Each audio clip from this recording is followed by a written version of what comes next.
Hello, everybody. Welcome to the Cologne podcast. I'm Ryan. I'm Mike. And today we are going to be dabbling into something that is very much a passion of mine. Colognes. More specifically, Roja Dove. Yes. But before we get into Roja Dove's Elysium, yes, let's hear a little review. This review comes in hot from the wolf. I wrote a prior review that this was weak, boring, etc. Well, I don't think I understood this fragrance, and I can admit when I'm wrong. The more I've worn this in the heat, the more I've appreciated this as a fantastic citrus scent and as one of the best grapefruit frags I've ever tried. Ooh. But before... The wolf. But before we get into that, let's get into our one-night stand review of... Dior Homme Intense. Yeah. One night stand review. That's right, Dior Homme Intense, Ryan. Our favorite makeup fragrance of the day. For real. It was so unique. I was really intrigued by it. It was one of those ones that lasted in a way that I didn't want it to. Really? Yeah, I felt like I was going to get in trouble. I could see that. I love the way it dried down everything, and it really, for me, it held that kind of lipsticky makeup bag vibe the whole way through. I do see where people kind of say it's kind of soft, powdery. Maybe there's some vanilla in there. I don't know, but it's... Yeah, iris is the note I think that people keep quoting as like that powdery, lipsticky sort of a thing. It smells really good. I still stand by what I said. I'm going to buy it, and as you put it a little bit better, buy it as a gift. There we go. Hope they don't want it.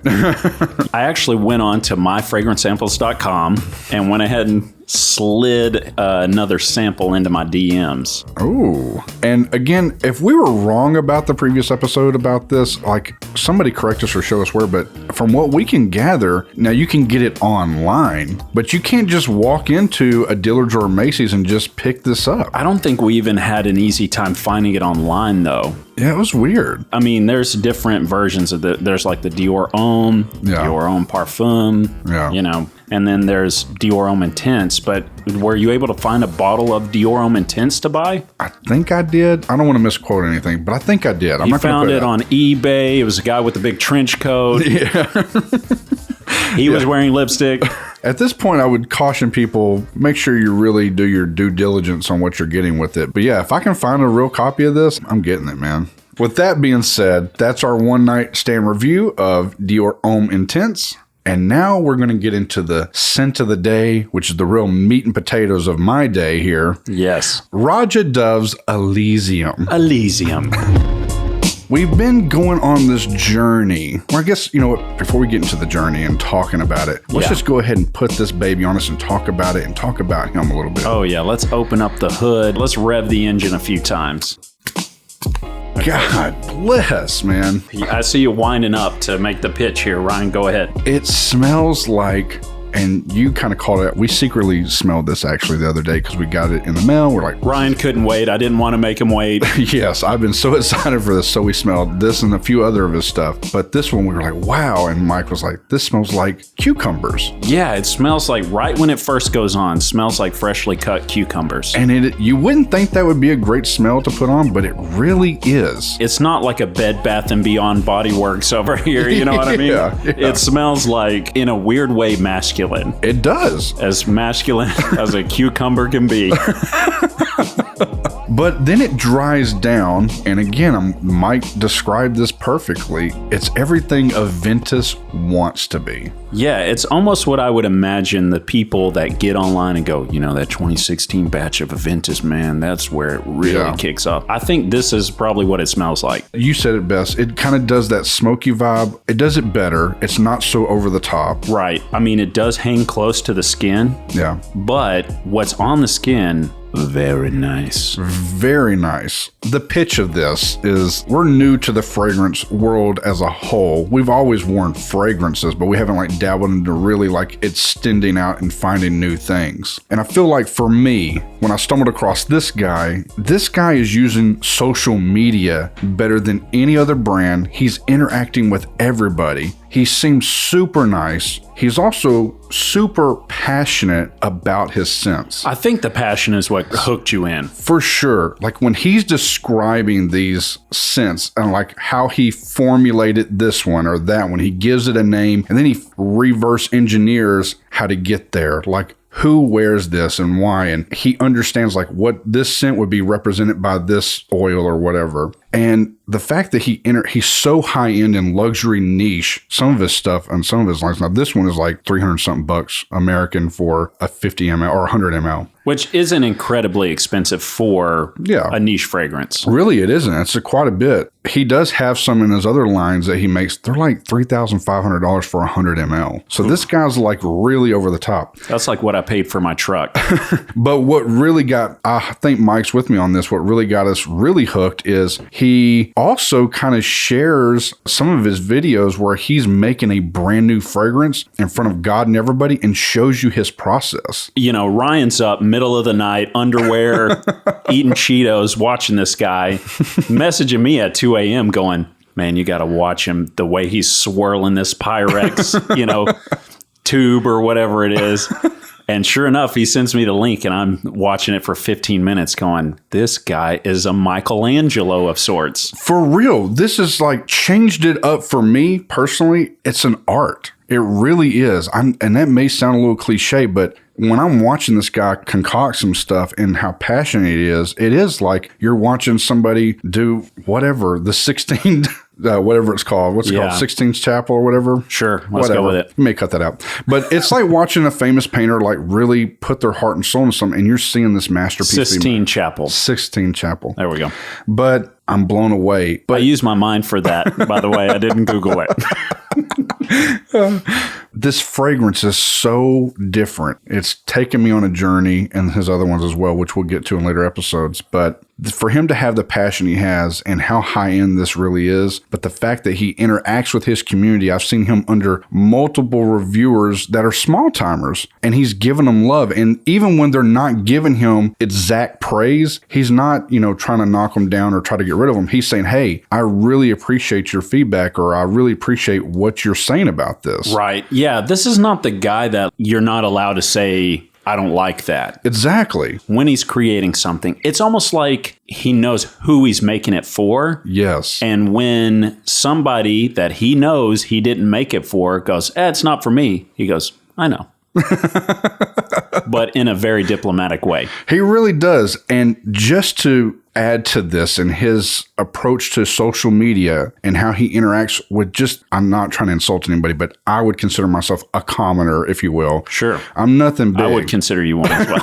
But in one of his videos, I made a comment about how I really appreciate just his approach and how genuine he comes across and passion and how he's interacting with the community that supports him. And lo and behold, not even a day later, here he is responding to me and thanking me and is hoping that I enjoyed the fragrances as much as I enjoyed watching him create them. Right. Yeah. Roja Dove doesn't know that Ryan is a co-host on a very successful Cologne podcast. Seriously, he doesn't know me from Adam. Yeah. And so it's like for him to do that means a lot. So he said that before these came in. So I was really hyped. And it's one of those things I was like, man, I really hope I'm not let down. And not only was I not let down, but it blew me away and opened my mind up to fragrances at a higher end. And I'm understanding why this is quality. Yeah, it's hard to really paint Ryan's excitement whenever these came in, but if you're listening and you have kids, you know that little dance they do like when they really got to use the bathroom?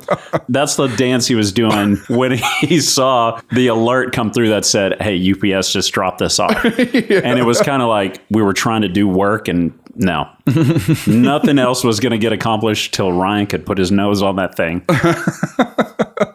And we smelled 3 of them so far, and I was blown away, man. We're not going to get into the other ones, but let's talk about Elysium. Yeah. On the dry down here, it smells incredible. I'm sure some of you guys listening, you're probably not big, what they would call frag heads, right? These guys that are really into fragrances. Who knows? Maybe you are. Maybe that's why you're listening to a podcast about fragrances. But if you're not, there is the terminology that's like something is well blended. You Yeah. know what I mean? And in the biz, they mean that to say, like, there's not any sharp corners in the fragrance that make a certain thing stick out. Yeah. You know, it's real smooth. You've heard me bitch about it a million times, especially with clones trying to copy a Ventus, Yeah. how if they end up being more smoky than a Ventus already is, which to my personal taste, I don't care for how smoky at least our batch of a Ventus was. Yeah. And it gets even smokier than that. And I'm like, God, I can't stand this shit, you know? But this, going back to this well blended thing, there's a smokiness to it. Yeah. When you smell it, it's pleasing. It really is. And like you said a little bit earlier, it is a little closer to the skin kind of smell. Sure. I don't want to say it's a huge projection beast, but I can already tell like it's going to work in heat really well. Right. And I'm not too sure if women are going to love this. I let my wife smell it and she was like, no, I'm not feeling that. But it's just like kind of like Creed. We'll talk about this in another podcast, but it's like, you know, I want to wear this for myself, but it does smell good. And I think it will perform really good in heat, man. I think this fragrance is not going to be a woman's go-to every time you wear it. Yeah. But there are certain situations you can wear a scent like this and it works. Yeah. You will see videos online that are like, hey, if you're looking for compliments, spray yourself down with Creed Aventus. 9 times out of 10, that's not right. Yeah. 9 times out of 10, women are going to be like, that's not for me. Yeah. But there are certain situations where if you wear that at the right time and it is performing well, that, yeah, you're definitely going to get compliments. I've gotten compliments. Yeah. I was wearing it, went out to lunch, got a hug from someone, and they were like, wow, you smell great. And I was wearing a Ventus that Yeah. day. So I know that it's an appreciated smell. Yeah. And that would have definitely been the dry down. You know, it's an hour drive anywhere we want to go, you know. Yeah. So a Ventus has a 5-minute dry down. Yeah. You better be ready to spray them before you walk in the store. Exactly. It was definitely the dry down on that one. And even the little bit of smokiness with the citrusiness worked well. Yeah. All that being said, when you smell this, it is probably the most pleasing take Yeah. I've smelled on this type of fragrance. Yeah, I agree, man. I'm still like in shock of this sense that I'm getting from him. It's like it's well articulated. Yeah. It's like now I get it. Like I used to think when I'm watching some of these frag heads describe stuff, they describe it in a much better detail than I can. And I think there's plenty of people that need that intel. Right. But now I get it, though. I get why they understand some of this stuff. This is way different than me going in and buying Acqua di Gio by Giorgio Armani in the store and wearing this. This is like algebra, and that's like fifth grade math. Right. It's technical. But there's something to that, too. There's a reason why people enjoy that smell as well. Yeah. And there's nothing wrong with that. This is a more sophisticated thing. In the same way, I'm going to assume the listeners out there, I may incorrectly categorize certain people here that are listening. Yeah. But I would say that the listener, you don't have to be really big into niche fragrances. Yeah. But there are going to be times that you want to use one. Oh, yeah. It's just like clothing. There are times when you wear a suit. There are times when you're only in underwear. You know what I mean? Yeah. And there's an occasion for all of the above, but you don't want to mix the two up.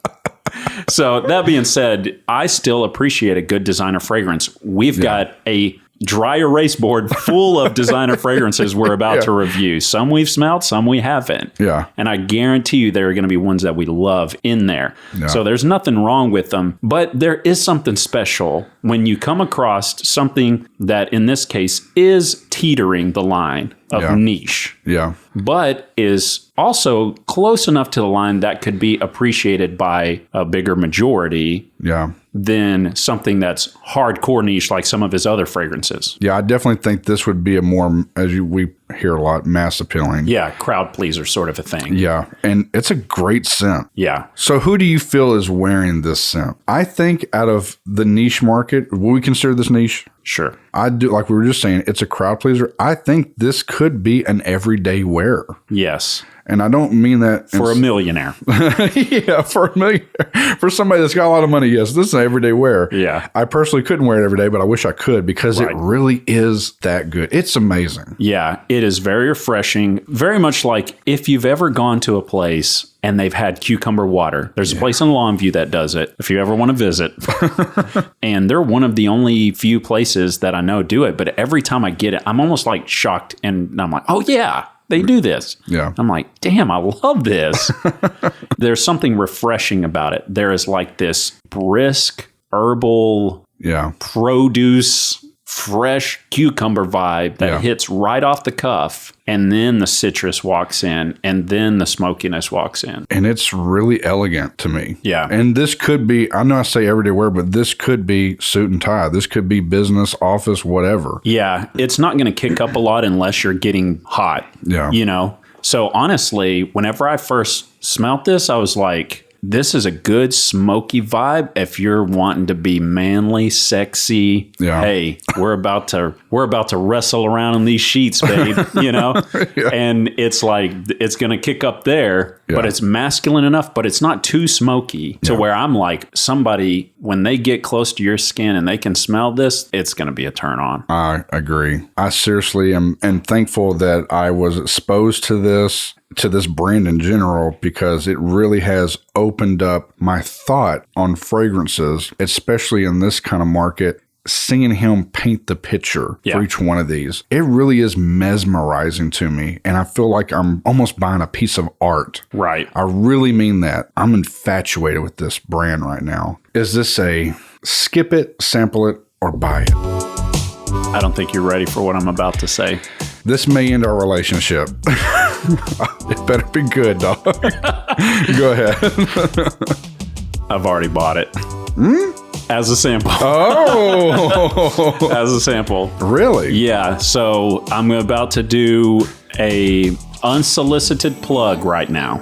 Okay. If you're listening to this like right after we posted it, you can probably still get in on this. MyFragranceSamples.com right now is doing a BOGO buy one, get one 50% off. Oh. So I went on there and got 15 mils of this and of Santal 33.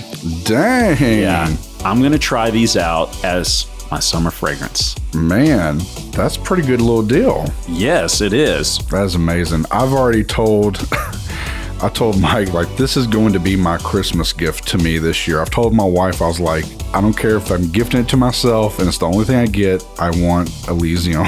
I want to have the full-fledged bottle of it. I want the whole vibe of it. So I'm excited to get it. And obviously, I'm going to dabble into his other stuff as well. Sure. I'm hyped on it. So for me, this is... I definitely think people should sample it, and you can go that route. Yeah. And if you're wanting to be a more broad range to kind of get a sample of his whole range of stuff, which is what I did, I got the 5 sample pack that he offers, and it's his whole line. And I want to say it was $60 shipped, and it's pretty quickly how it got here. So that's what I did. I would say sample it before you buy, because obviously this is an expensive thing. You can't just go, oh yeah, I'll just do a blind buy on $317. Yeah, we can't. Yeah, I can't. But so far, there's 3 that I'm like, I'm going to have to save up, and I'm going to have to indulge myself at some point, you know? Yeah. And I'm happy about it. As much love as Aventus gets. Yeah. This one is one that should be heavily considered. I agree. And what's crazy, kind of backtracking, when we got these in, I was... I think did I sample them before? No, I didn't smell them before yet. But when I was reading them, I go, man, Mike, you're going to love Creation E, and I'm going to love Elysium. Right. And it ended up kind of being a little bit reversed. I still love Elysium, but I was really intrigued by the Creation E, but we're kind of giving a little bit away. But this isn't something Mike usually turns to, but he was blown away by this. If it didn't start off cucumbery, I don't think I'd been into it, because I'd been like, this is pretty much Aventus.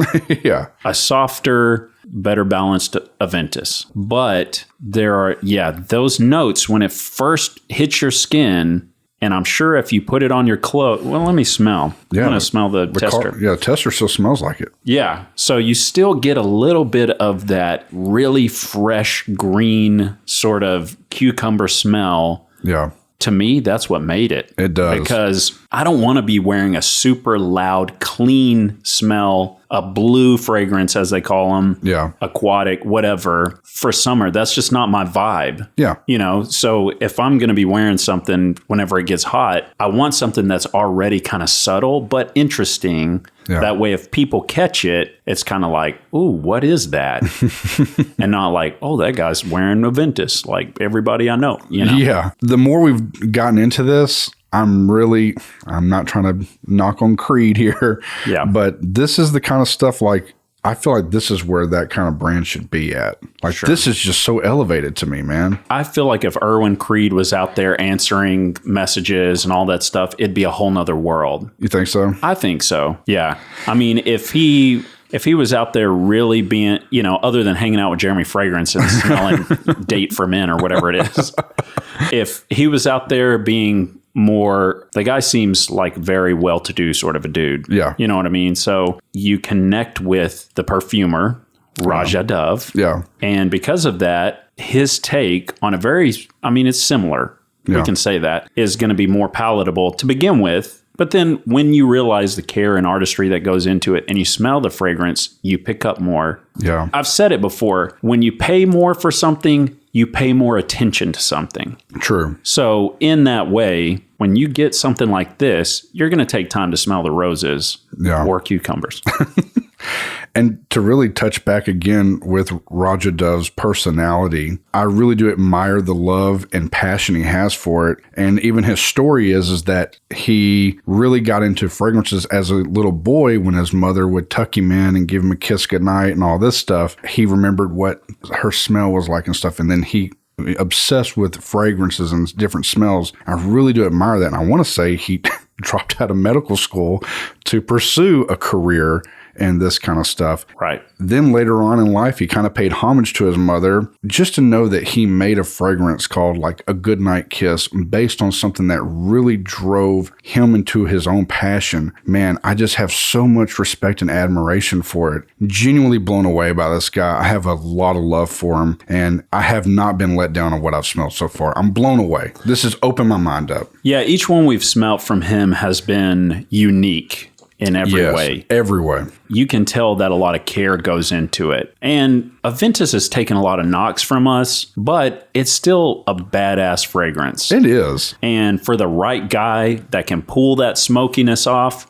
I'm not saying it's bad to be extra smoky. I'm just saying it's bad for Myke to be extra smoky. You know what I mean? Yeah. Because then I can't really wear it. I can appreciate it, and I still do. Yeah. I still spray it and smell it and go, Man. yeah. Yeah. Same here. There is a chase to find that. Yeah. And there's something to be said for them being kind of the first people to put that out there. Yeah. You can't hate them for that. So again, there's still a lot of love going to Aventus. There's just some issues in our budget and the availability for us to have it and enjoy it. Possibly, it might be our fault. Maybe it's our oils in our skin that's just not interacting well with having it last long for us, or batch-wise. I don't know. Well, yeah, because we've sat across the table from one another and you've said, oh man, this smells like an old dude. And I'm like, I don't get that at all. Yeah. You're wrong. And I'm right. You're always wrong. Okay, so here we go. We've labored that enough. Yeah. We just want you guys to know, if you're listening, we're not haters of Aventus. We actually love Aventus. Yeah. I think we're trying to chase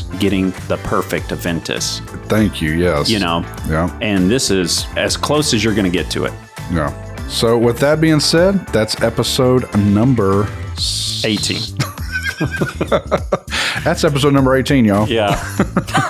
So what are we going to be teasing for our next episode? Someplace warm. Ooh, would you say somewhere where the beer flows like wine? Yes. I would say. I'm excited. And beautiful women naturally flock. Like the salmon of Capistrano. I'm excited. It sounds really expensive and bougie. Yeah, it will be. Believe me. All right. Again, thank you guys for listening to us. Please check us out. Make sure to follow, and we can't wait to do another one. Yeah, we want to hear what you guys want to hear. Seriously, we do. Hit us up, thecolognepodcast@gmail.com. We'll read every single email that comes through. Thank you. Bye.